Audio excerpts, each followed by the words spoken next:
Programme غلط فہمیاں لے کر حاضر ہیں. جنہوں نے پچھلے 2 ایپیسوڈز دیکھے ہیں, پچھلی 2 قسطیں دیکھی, انہیں معلوم ہے کہ اس پروگرام میں امیر اہل سنت قبلہ بانی دعوت اسلامی حضرت علامہ مولانا ابو بلال محمد الیاس اتار قادری صاحب سے بڑے اسٹریٹ فارورڈ کوسچنز بھی ہوئے تھے, اور اس پر شاندار انداز میں بڑی نرمی کے ساتھ آپ نے ہمیں جوابات عطا فرمائے. تو آج امیر اہل سنت کے ساتھ ساتھ حاجی عمران اتاری صاحب بھی ہمارے ساتھ ہیں, تو انشاءاللہ ان دونوں شخصیات سے ہم سوالات کریں گے. ہم آپ کو بھی ویلکم کرتے ہیں کہ آپ بھی اگر کچھ سوالات کرنا چاہتے ہیں اس پروگرام کو دیکھیے اور اس کے کمنٹ سیکشن میں جا کر آپ سوالات کیجیے کہ ان سوالات میں سے بھی کچھ سوالات اگلے پروگرامز میں شامل کریں. پہلا سوال جو ہمارے پاس ہے تھوڑا سا ٹف کوسچن ہے. دعوت اسلامی والے, یہ کوسچن آیا میرے پاس, اہل بیت کا ذکر اتنا زیادہ کیوں نہیں کرتے جتنا صحابہ کا ذکر کرتے ہیں؟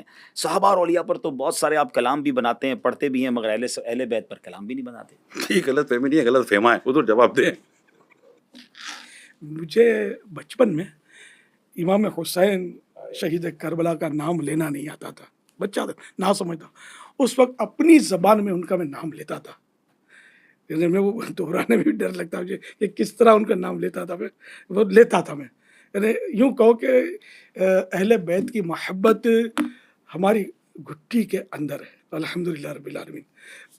یعنی کہ زمانہ ہو گیا, میرے پتہ نہیں مجھے بولنا چاہیے کہ نہیں, میری بڑی بہن مرحومہ, اور جب میری بیٹی کا رشتہ کر رہے تھے ہم, تو بعض جگہ سادات سے بھی رشتے آئے یا رشتہ آیا.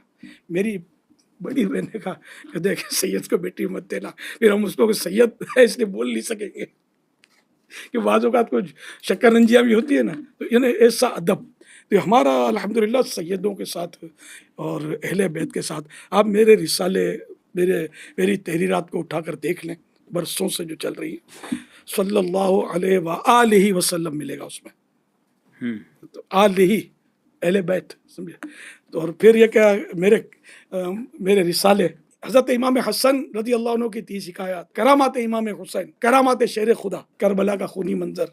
تو اس کے علاوہ مطلب یہ کہ رہے میرے کلام, تو آپ کو پتہ ہے کہ میں نے کتنے کلام اہل بیت اطہار کی شان میں عرض کیے ہیں. الحمدللہ اہل بیت کے تو شان میں نے اتنے بیان کیے ہیں, مجھے یاد پڑتا ہے میں 3 گھنٹے کھڑے بیان میں نے کیے ہیں. اللہ بیان شہادت, صحت تھی, اور مجمع بھی الحمدللہ, اجتماع کثیر.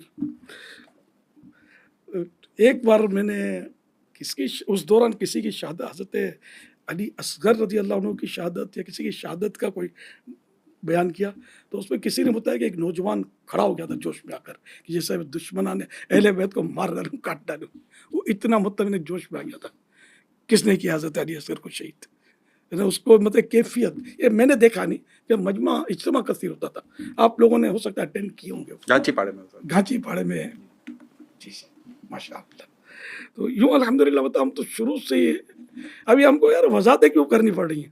تو میں یہی سوچ رہا ہوں, ورنہ تو میں آپ کو بتاؤں تو لبی بھائی, جنرلی کسی کو کسی افتتاح یا سنگ بنیاد کے لیے بلایا جائے نا, تو وہ اپنے ساتھ کسی دوسرے کو بھی شریک پسند نہیں کرتا. مگر دعوت اسلامی میں 91 میں آیا ہوں, اور میں نے جب امیر سنت کو کسی مسجد کا افتتاح کرنا ہے, کسی سنگ بنیاد رکھنا ہے, تو آپ کا ایک انداز ہوتا تھا کہ 12 سید بچوں کو جمع کیا جائے, میں ان کے ذریعے کروانا اچھا مہمان خصوصی آپ جس کو آپ ایک ٹرم ہے جو استعمال کی سنگ بنیاد کے لیے نارملی بلایا جاتا ہے, لیکن اب امیر سنت کو بلایا جا رہا, ہم سے کہتے ہیں یا ساداتوں کو بلاؤ, یہ سید کے ذریعے میں کراؤں گا.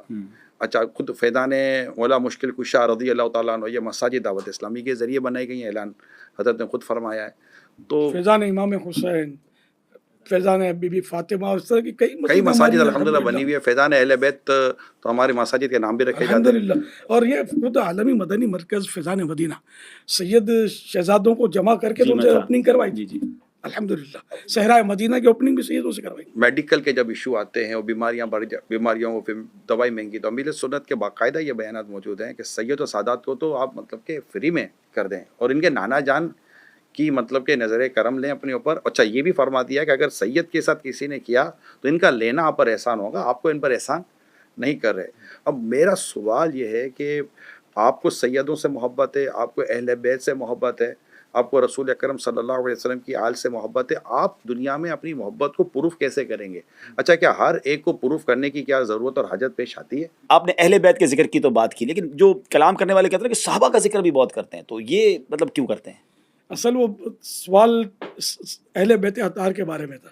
باقی اب صحابہ کرام کا جہاں تک تعلق ہے تو مولا علی کرم اللہ وجہ الکریم یہ صحابی نہیں تھے, امام حسن امام حسین یہ بھی صحابی تھے. تو یوں یہ صحابہ کرام تو ہیں.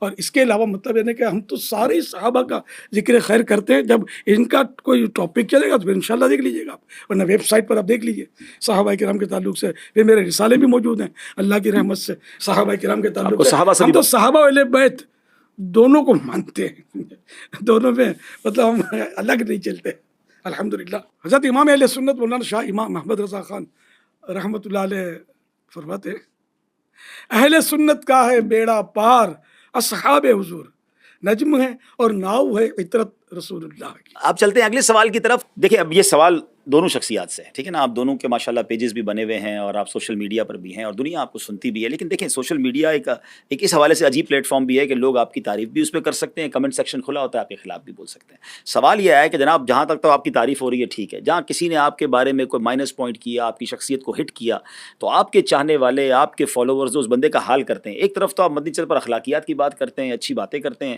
اور آپ ہی کے چاہنے والے کسی بھی جناب اعتراض کرنے والے کو تو دو چار کر دیتے ہیں اس کے ساتھ. اخلاق سے گری بات کرنے والوں کو پہلے یہ تو پروف کرے کہ یہ ہمارے ماننے والے ہیں. اچھا نام لکھا ہوتا ہے, تاریخ لکھا ہوتا ہے, تو اس میں تو ہو سکتا ہے کہ کوئی عورت پیچھے ہو مرد کے نام سے. آپ تو سوشل میڈیا کو جانتے ہیں کہ آپ کو سوشل میڈیا کا تصویر لگی ہوتی ہے حضرت اس پہ امام والے کی, آپ کو نہیں پتا کہ یہاں تصویر لگ جاتی ہے, آپ کو نہیں پتا یہاں نام آ جاتا ہے, آپ کو نہیں پتا کہ پہچان بدل لی تو آپ جاتی ہے. سمجھاتے کیوں نہیں ان لوگوں کو؟ بالکل ہم اہل سنت کی ویڈیوز موجود ہیں.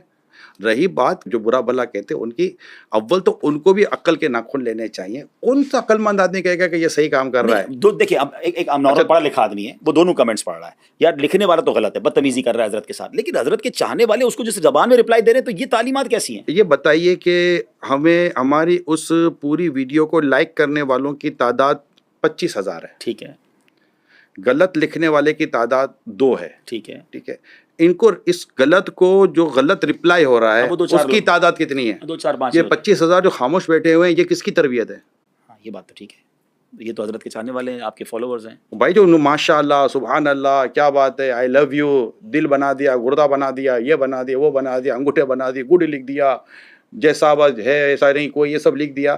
یہ سب لکھ رہے ہیں, یہ تو نہیں کہہ رہے اس کو برا بھلا. آپ ان 25,000 کو شاباشی کیوں نہیں دے رہے ہو کہ حضرت کی تربیت دیکھے کہ لاکھوں لوگ ان کے پیج کے اوپر ہیں. 5.2 ملین 52 لاکھ جن کے پیج کو سبسکرائب کیے ہوئے ہیں, لائک کیے ہوئے ہیں, اور ان کی ویڈیو اگر گئی ہے مطلب کہ 2-4 لاکھ تک, اس پہ کامنٹس آپ پڑھیں, اس میں اب نیگیٹو کامنٹس لکھنے والے کو جس نے رسپونڈ کیا نیگیٹو, صحیح ہے, اس کی تعداد کتنی ہے؟ ٹھیک ہے. اب آپ دیکھیے کہ یہ لاکھوں جو چپ ہیں, یہ تربیت نہیں تو کیا یار. اچھا پھر گلی کوچوں میں محلوں میں دیکھیں آپ, جی کوئی ایسا آپ کو واقعہ ملتا ہے؟ پوری دنیا میں دیکھیں کبھی کوئی. اچھا میں ڈائریکٹلی پوچھ لیتا ہوں نا حضرت, آپ کی تعلیمات کیا ہیں؟ اگر آپ کو کوئی برا بھلا کہے تو آپ کیا یہ مریدین کو کہتے ہیں کہ اس کو رپلائی دیں, جواب دیں, یا آپ خود چینل پہ ان کو رپلائی دیتے ہیں؟ میرا الحمدللہ بہت پرانا وصیت نامہ لکھا ہوا ہے, آج بھی پرنٹ ہو کر مکتبۃ المدینہ سے ملتا ہے, اور ویب سائٹ پر بھی آپ کو مل سکتا ہے. اس میں نے لکھ دیا ہے کہ اگر مجھے کوئی قتل کر دے تو میرا حق اس کو معاف ہے. کیونکہ قتل مسلم میں 3 حق ہوتے ہیں, ایک تو حق اللہ, ایک حق کے وارث, اور تیسرا جو ہے وہ حق کے مقتول نے جو قتل کیا گیا. تو میں نے اپنا حق تو معاف کر دیا کہ مجھے اختیار ہے, رہے میرے وارث, تو ان کو میری درخواست دی ہوئی ہے کہ میرے قاتل سے قصاص نہ لیا جائے, ان کو معاف کر دیا جائے. رہا حق اللہ, اللہ کا حق بھی ہے, قتل نہ حق کیوں کیا, اب وہ تو ذرا میں وہاں تو چھڑانے سے رہا. میرا یہ میں نہیں چاہتا کہ میری وجہ سے کوئی بندہ جو ہے وہ جہنم میں داخل ہو. میں نہیں چاہتا کہ میری وجہ سے کوئی ایسے ہنگامے کھڑے ہوں جس میں لوگوں کی جانیں ضائع ہوں, مال تلف ہوں, ہڑتالیں ہوں, دھرنے ہوں, احتجاج ہوں, اور امت پریشان ہو. الحمدللہ اس طرح کی باتیں میں نے کئی بار اپنے بیانات میں, اپنی مدنی مذاکرات میں کی ہیں. اب اگر اس کے باوجود کوئی کمزور بات میرے تعلق سے کہہ دیتا ہے, وہ اس کا میں تو ذمہ دار نہیں. اچھا میں اس سوال کو ایک اور انداز سے بھی کرنا چاہوں گا. اتنے چاہنے والے, لاکھوں کروڑوں آپ کے فالوورز ہو گئے, اتنی بڑی تحریک, دنیا میں آپ کا نیٹ ورک, جی نہیں چاہتا ان کو مخالفین کو شٹ اپ کال دی جائے, ان کو جواب دیا جائے, میڈیا آپ کے پاس, سوشل میڈیا آپ کے پاس, چاہنے والے آپ کے ساتھ, تو آپ کیوں برداشت کرتے ہیں اتنی باتیں؟ بھائی آج کے دور میں کون برداشت کرتا ہے؟ آپ بولیں, ٹھیک کر دیں ان لوگوں کو. ادھر آئے نا, تھوڑا ادھر آئے, پہلے ادھر بھی تو کرنا ہے, ادھر آئے. ادھر جاؤ. ہاں ہم کہتے ہیں کہ ہمارے حضرت لاجواب ہے. اچھا وہ تو لاجواب ہے, لیکن اس کا تو جواب دینا. جواب نہ دینے کی وجہ سے لاجواب ہے. اچھا تو کیوں نہیں دیتے جواب؟ آپ کے پاس جواب نہیں ہے؟ قرآن کریم کی آیت لقد کان لکم فی رسول اللہ اسوۃ حسنہ, اللہ کے رسول کی ذات میں تمہارے لیے بہترین نمونہ ہے کیا میرے پیارے آقا صلی اللہ علیہ وسلم جسے میں محبت کرتا ہوں، میری جان قربان، میری آن قربان، میری آئندہ نسل قربان، انہوں نے اپنے نفس کے لیے کسی سے بدلہ لیا ہے نا؟ نہیں لیا نا، تو میں کیا بولوں آپ کے بارے میں صلی اللہ علیہ وسلم، تو یہاں تک کہا جائے دشمن آ جائے تو چادر بھی بچھا دیتے ہیں. تو مطلب یہ باتیں مطلب ظاہر نفس کو برانگیختہ تو کرتی ہیں. ہم لوگ تو مطلب ظاہر کہ گناہ گار بنتے ہیں، کبھی جذبات انسان کے مشتعل ہوتے بھی ہیں، لیکن کبھی یہ واقعہ نہیں پائیں گے کہ میں نے اپنی ذات کے لیے کسی کو پٹوا دیا، کسی کو مروا دیا، کسی کو، حالانکہ یہ سب ہو سکتا ہے، اشارہ کرنے کی دیر ہے. اتنے سارے اپنے پاس لوگ، لیکن الحمدللہ آج تک آپ ایک بھی واقعہ لا نہیں سکتے. الحمدللہ میری زندگی آپ کے سامنے ہے، اللہ کی رحمت سے. آپ تو بچپن سے مجھے دیکھتے ہیں، میں نے کس سے یار لڑائی کی، حالانکہ لیکن یہ گالیاں تعلیمات میں نے مارے کھائی ہیں یار الحمدللہ دین کی خاطر.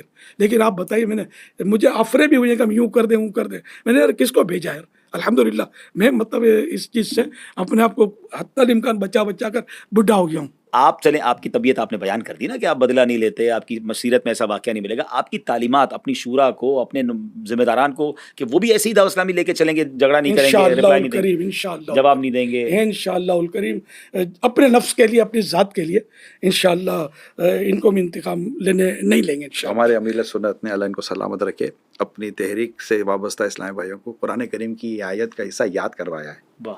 والقاظمین الغیظ والعافین عن الناس واللہ یحب المحسنین. یاد کرائیے یہ آیت کہ غصہ پینے والے، درگزر کرنے والے، احسان کرنے والے اللہ کو پسند ہیں. اور ادفع بالتی ہی احسن، یہ سننے والے برائی کو بھلائی سے ٹال. یہ ہم نے انہی سے حدیث سنی ہے، جو تجھ پر ظلم کرے اسے معاف کر، جو تجھ سے توڑے اس سے جوڑ، اور جو تجھے محروم کرے اسے عطا کر.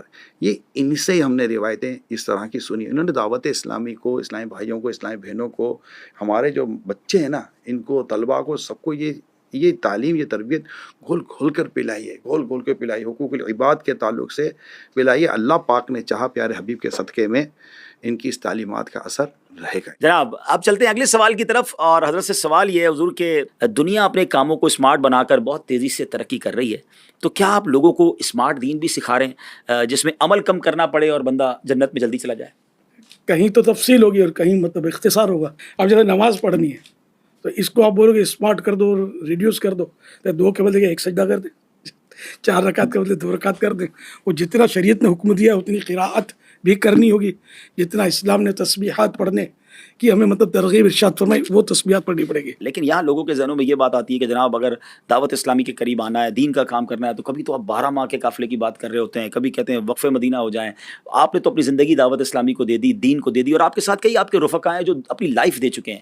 تو اتنا سب کچھ کرنا پڑے گا جنت میں جانے کے لیے دین کا کام، یا کوئی شارٹ کام بھی، کوئی تھوڑا سا کام بھی بتا دینا تو وہ بھی ہم کر کے ہم بھی کوئی آپ کے ساتھ ساتھ جنت میں چلے جائیں؟ حدیث پاک ہے جنت تلواروں کے سائے میں ہے. پہلے تو جانیں قربان کی جاتی تھی اور جاتے تھے اور جان قربان کرتے تھے. اب وہ دور تو ہمارا ظاہر اس طرح کا فی الحال تو نہیں ہے کہ ہم جانیں قربان کرتے. ہم تو آپ سے ٹائم لے رہے ہیں، آپ کی جان کہاں لے رہے ہیں؟ جان ہوگی تو ہمیں ٹائم دیں گے نا، اور آپ اپنے لیے دیں گے. تو جتنی نیکیاں کریں گے اتنا آپ کے لیے فائدہ ہوگا. بولتے جتنا گڑ ڈالو گے اتنا میٹھا ہوگا. تو یعنی آپ کی طرف سے، دعوت اسلامی والوں کی طرف سے کوئی ایسا انفسائز نہیں ہے، کوئی تاکید نہیں ہے کہ بھائی نفلی روزے بھی رکھنے پڑیں گے تو نوافل بھی پڑھنے ہی پڑیں گے، نہیں پڑھتا کوئی تو گناہ گار تو نہیں ہے؟ شرط نہیں ہے، ٹھیک ہے، نہ اس کو دعوت اسلامی سے نکالا جائے گا، ٹھیک نہ ہر دعوت اسلامی والا اس پر عمل کرتا ہے. ٹھیک ہے. جس کو اللہ توفیق دے ہم ترغیب تو دلائیں گے. پہلے کے لوگ اتنی عبادتیں کرتے تھے، اتنی عبادتیں کرتے تھے کہ حضرت جنید بغدادی رحمۃ اللہ علیہ جب اپنے ضرورت کا کما لیتے تھے نا تو دکان پر پردہ ڈال دیتے تھے اور پھر پیچھے جا کر پردے کے نفلیں ادا کرتے تھے.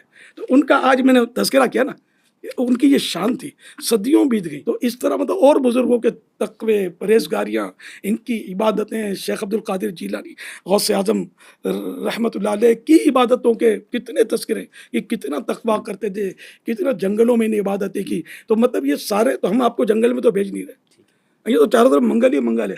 اگر مطلب آپ 3 دن کے لیے دین کی خدمت کے لیے آپ نکل گئے مدنی قافلے میں، خود بھی عبادت کریں گے، دوسروں کو بھی نیکی کی دعوت دیں گے، بے نمازیوں کو نمازی بنائیں گے، اور گناہ جو کرتے ہیں ان کو گناہوں سے چھڑا کر مسجد طرف لائیں گے، اللہ پاک کی بارگاہ عظمت سے اس کے بچھڑے ہوئے بندوں کو ملائیں گے. تو یہ تو اچھے کام ہیں. تو اب یہ کہ آپ بولو کہ میں کچھ بھی نہ کروں اور میں اچھل کے جنت میں جا پڑوں، اور یہ کہاں سے ہوگا یار؟ میں تو عوام کی نمائندگی کر رہا ہوں، وہ کہتے ہیں کاروبار بھی کرنی، جاب بھی کرنی، اور دعوت اسلامی والوں کے پاس کوئی اسمارٹ کام ہی نہیں ہے، ہر چیز اتنی بڑا کے اتنی چیزیں کر دی. آپ تو سوشل میڈیا بھی دیکھتے ہیں، دنیا میں سفر کرتے ہیں، آپ بھی کچھ بتائیں نا اس بارے میں، حضرت سے کچھ بات آپ بھی کریں. دیکھیے کوئی ایسی بات انہوں نے باقی رکھی تو نہیں ہے. اصل میں یہ ہے کہ جیسے نہیں ماننا اس کو نہیں ماننا ہوتا. میں یہ سمجھ پا رہا ہوں کہ جو علماء ہیں ان کا کام امت تک پوری بات پہنچانا ہے، ماشاء اللہ. اور یہ کام حضرت نے کیا. حضرت نے فرض کیا یہ بھی بتایا، واجب کیا یہ بھی بتایا، سنت کیا یہ بھی بتایا، نفل کیا یہ بھی بتایا، مستحب کیا یہ بھی بتا دیا، گناہ کیا یہ بتا دیا، ثواب کیا یہ بتا دیا. اب جنہوں نے صرف فرض پڑھنے کے علاوہ اور کچھ کرنا نہیں ہے اور لوگ باتیں کریں گے تو انہوں نے فرض کو اہمیت دی، باقی چیزوں کو اہمیت بھی نہیں دی ہوگی. ایسا ہی ہے. یار ہم پر بات نہ آئے. جنہوں نے داڑھی رکھنی تھی انہوں نے داڑھی کے فضائل بیان کی اور داڑھی رکھنے کی اہمیت بھی بیان کی. اور جنہوں نے داڑھی رکھنی نہیں ہے معاذ اللہ تو انہوں نے داڑھی اسلام میں ہے کہ اسلام داڑھی میں ہے، اس طرح کی باتیں کر کے لوگوں کو کنفیوز کرنے کی کوشش کی. ایسا ہی ہے. یہاں سے باقاعدہ وہ بات بیان کی گئی کہ جس بیان کو کرنے کے بعد ایک تو ایک علم پہنچانے کا بھی حق ادا کرنا ہوتا ہے. ایجوکیشن فیلڈ کے اندر ایک آؤٹ لائن کا لفظ ہے، آؤٹ لائن ہمیشہ کمپلیٹ ہوتی ہے. ٹھیک ہے. اللہ پاک کی رحمت ہے، ہمیں ایسے بزرگوں کا سایہ نصیب ہوا ہے. اس پر قوم کو چاہیے کہ اللہ کا شکر ادا کرے کہ اس پرفتن دور میں دین کی اتنی سچی اور مکمل بات بتانے والے موجود ہیں. الحمدللہ. اس کو تسلیم کر لیا جائے. اور کہاں یہ کہا گیا کہ یہ کرنا لازم ہے؟ جس چیز کو شریعت نے لازم کر دیا اسے کوئی غیر لازم کر نہیں سکتا، ٹھیک ہے. اور جس کو شریعت نے لازم کیا نہیں ہے اس کو کوئی لازم کر نہیں سکتا. تو بہت خوبصورت بات. اب اس پر کوئی کلام کر لے کہ آپ نے وہ بات کی ہے جو لازم نہیں ہے تو ٹھیک ہے بھائی، آپ کی اس پروگرام میں ہم غلط فہمی غلط. میری تو نزدیک تو دو چیزیں ہیں عبدالحبیب بھائی، غلطی ہے تو مان لو، غلط فہمی ہے تو دور کر دور کر لو. جناب ایک اور سوال ہے، اور وہ بھی سوال بڑا ڈائریکٹ سا ہے، لیکن چلیں غلط فہمیاں دور کرنے بیٹھے ہیں. آپ نے ڈائریکٹ کیا نا حضور. یہ بتائیے کہ کیا پیر کے لیے عالم ہونا ضروری نہیں ہے؟ جی ہاں، میرے آقا امام اہل سنت اعلیٰ حضرت امام احمد رضا خان رحمۃ اللہ علیہ نے پیر کے جو 4 شرائط بیان فرمائے ان میں ایک شرط عالم ہونا بھی لکھا ہے. عالم کی ڈیفینیشن یہ ہے کہ وہ اس کو تمام عقائد معلوم ہو اور اس پر یہ پرماننٹ ہو، بھول نہ جائے، معلوم ہو، اور وہ اتنی صلاحیت رکھتا ہو کہ اپنی ضرورت کا مسئلہ بغیر کسی مدد کے کتاب سے نکال سکے، ضرورت کے مسائل معلوم بھی ہوں اور نکال بھی سکے. اس طرح کی ڈیفینیشن ہے. اس میں کہیں یہ نہیں کہ وہ حافظ قرآن ہو یا کوئی زینت القراء ہو، بہت بہترین قاری ہو.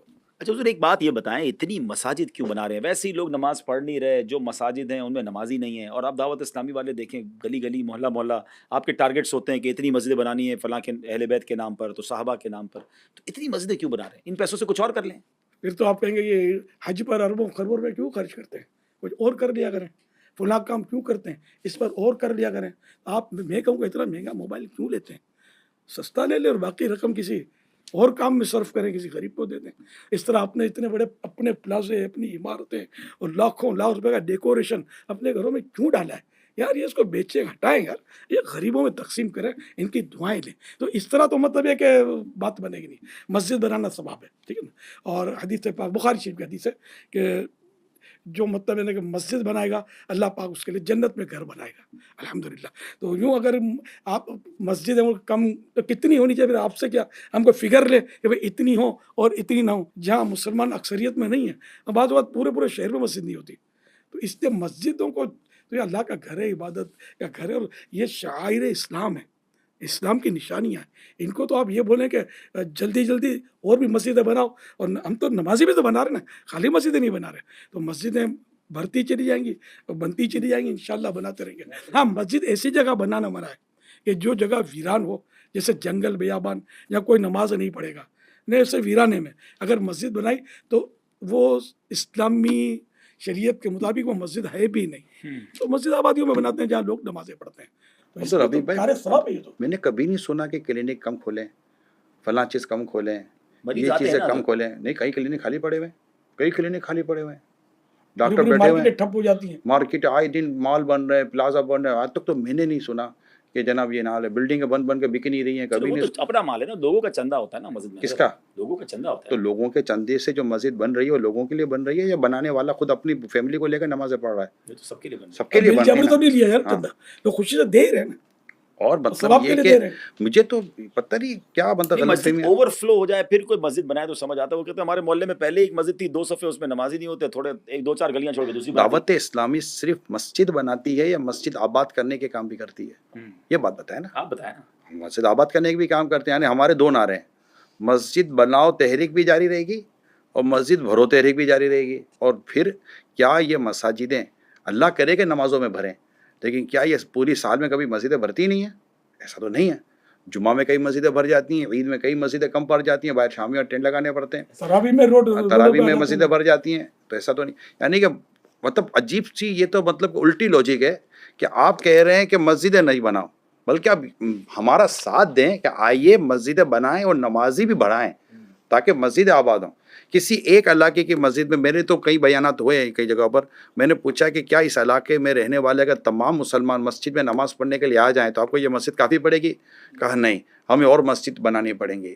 تو اب نمازی بڑھانے کے بجائے, نیکی کی دعوت دینے کے بجائے, لوگوں کو گناہوں سے نکال کر مسجد میں لانے کے بجائے, اگر کوئی یہ فلسفہ یا لاجک کسی پر ڈالے کہ مسجد بنانے کی کیا ضرورت ہے, اتنی مسجدیں بنانے کی کیا ضرورت ہے, آپ مجھے بتائیے. اعداد و شمار آپ کے سامنے ہوں گے, آپ پاکستان میں بھی ٹریول کرتے ہیں, باہر بھی, آپ کو لگتا نہیں بن گئی جتنی مسجدیں بننی تھی؟ کہاں بنی ہیں؟ اچھا, میں ساؤتھ افریقہ گیا, مساجد نہیں تھی, بہت کم مساجد تھی.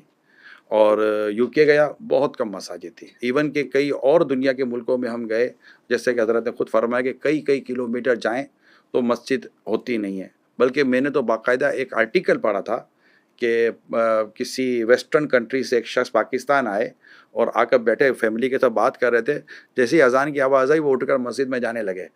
تو جو میزبان تھا جو یہیں کا تھا, اس نے کہا ابھی تو اذان ہوئی ہے, اتنی جلدی کیا ہے؟ تو کہا تمہیں کیا پتہ اذان کی اہمیت کیا ہے, ہم تو برسوں گزر کے اذان کی آواز کانوں میں نہیں آتی, یہ تو اللہ نے ویسا کرم کیا ہے کہ یہاں بیٹھے ہم کو اذان کی آواز آئی ہے, اتر کر مسجد میں آپ کی جانے دو. بات تو میری بات کی تائید میں ہو گئی نا کہ بیرون ملک میں بنائے نا مسجدیں, بھائی وہاں دور دور نہیں ہے, تو پاکستان میں بھی بنا رہے یہاں ہیں, بھی نہیں ہے, یہاں تو بہت ہو گئی نا. نہیں ہے. ہم اچھا, کئی کلومیٹر تک جاتے ہیں مسجد نہیں ہوتی, کئی علاقوں میں جاتے ہیں مسجد نہیں ہوتی.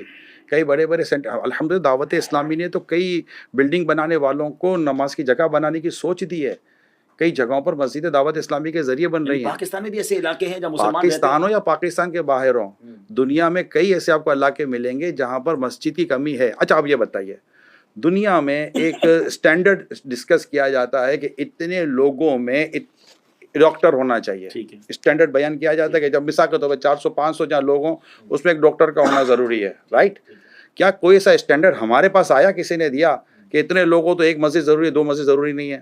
بھائی ایک علاقے کے اندر اگر 4 مسجدیں بھی بنی ہوئی ہیں تو آپ یہ دیکھیں پاپولیشن کتنی ہے. اگر یہ پاپولیشن مسجد میں آ جائے نماز پڑھنے کے لیے تو آپ کو لگتا ہے کہ 4 مسجدیں بھی زیادہ ہیں یا کم ہیں؟ نمازی کم ہیں اس پر بات کی جائے, نہ کہ یہ بات کی جائے کہ مسجد زیادہ ہیں. مسجد مرثیہ خواہ ہیں کہ نمازی نہ رہے, یعنی وہ صاحب اوصاف حجازی نہ رہے, کہ واعظ قوم کی وہ پختہ خیالی نہ رہی, برق طبعی نہ رہی, شعلہ مقالی نہ رہی, رہ گئی رسم ازاں روح بلالی نہ رہی, فلسفہ رہ گیا تلقین غزالی نہ رہی. تو آپ ہمارا ساتھ دیں دعوت اسلامی کا, اور مل کر نیکی کی دعوت عام کریں. بے نمازیوں کو نمازی بنائیں گے تو مسجدیں کم ہی پڑیں گی, آپ لکھ لیجئے. چلیں جناب, امید ہے کو دعا کرتے ہیں کہ اللہ کرے کہ آپ کی غلط فہمی دور ہو گئی ہو سکتا ہے کہ اسے اعلان آتا دیں گے تو ہم بھی مسجد بنائیں. ہاں, بنانا چاہیں تو رابطہ کر سکتے دعوت اسلامی کی مرکزی میت الشورا نے یہ اعلان کیا ہوا ہے, اور لائیو اعلان ہے. آپ دنیا میں کہیں بھی رہتے ہیں, جس بھی ایریا میں آپ کو لگتا ہے کہ ہمارے پاس یہاں نماز پڑھنے کی جگہ نہیں ہے, مسجد نہیں ہے, جائے نماز نہیں ہے, مصلی نہیں ہے, آپ ہم سے رابطہ کریں, انشاءاللہ دعوت اسلامی آپ کو وہاں پر مسجد اور نماز پڑھنے کی جگہ بنا کر دے گی. اب میں حضور کی طرف پھر چلوں گا کہ حضور نوجوانوں کے لیے آج کل بڑی بات ہو رہی ہے, اور واقعی پاکستان بھی ایک ایسا ملک ہے کہ جس میں بڑی تعداد میں یوتھ ہے, اور پھر دنیا بھر میں نوجوان. تو کیا آپ کی دعوت اسلامی میں, آپ کے اس پورے انوائرمنٹ میں نوجوانوں کے لیے, یوتھ کے لیے بھی کوئی پلان ہے؟ الحمدللہ ہمارے پاس بھی یوتھ ہی کی کثرت ہے. ماشاءاللہ. میں تو یہ عرض کروں گا, جب دعوت اسلامی لے کر چلے تھے تو آپ کا شمار یوتھ میں ہی ہو رہا تھا. میں بالکل یوتھ تھا, آج سے 42 سال پہلے تقریباً میں یوتھ ہی کہا جائے گا. میری عمر 30-31 سال کی ہوگی جب آپ دعوت اسلامی کا کام لے کر جاتے ہیں, اور اس سے پہلے بھی میرا خیال ہے آپ کی یہ مصروفیت تھی. میں تو شروع سے ہی سب ایک طرح سے مذہبی ماحول میں ہی پلا بڑا ہوں الحمدللہ. تو میرے پاس بھی ارد گرد نوجوان ہی تھے, اور ماشاءاللہ اب بھی اس وقت تقریباً نوجوان ہیں, بزرگ کم ہیں, یا وہ بزرگ ملیں گے جو پہلے جوان تھے اب ہو گئے, جیسے میں بوڑھا ہو گیا, جوانی سے چلا تھا. تو اس میں یوتھ کے لیے تو پروگرام ہی پروگرام ہے, یہ سارا کام یوتھ ہی کر رہے ہیں 99%. دیکھیں عبدالحبیب بھائی, آپ نے جو ابھی بات کی نا, تو میرا خیال ہے شاید اگر حاضرین اور آپ اگر وہ پروگرام دیکھ لیں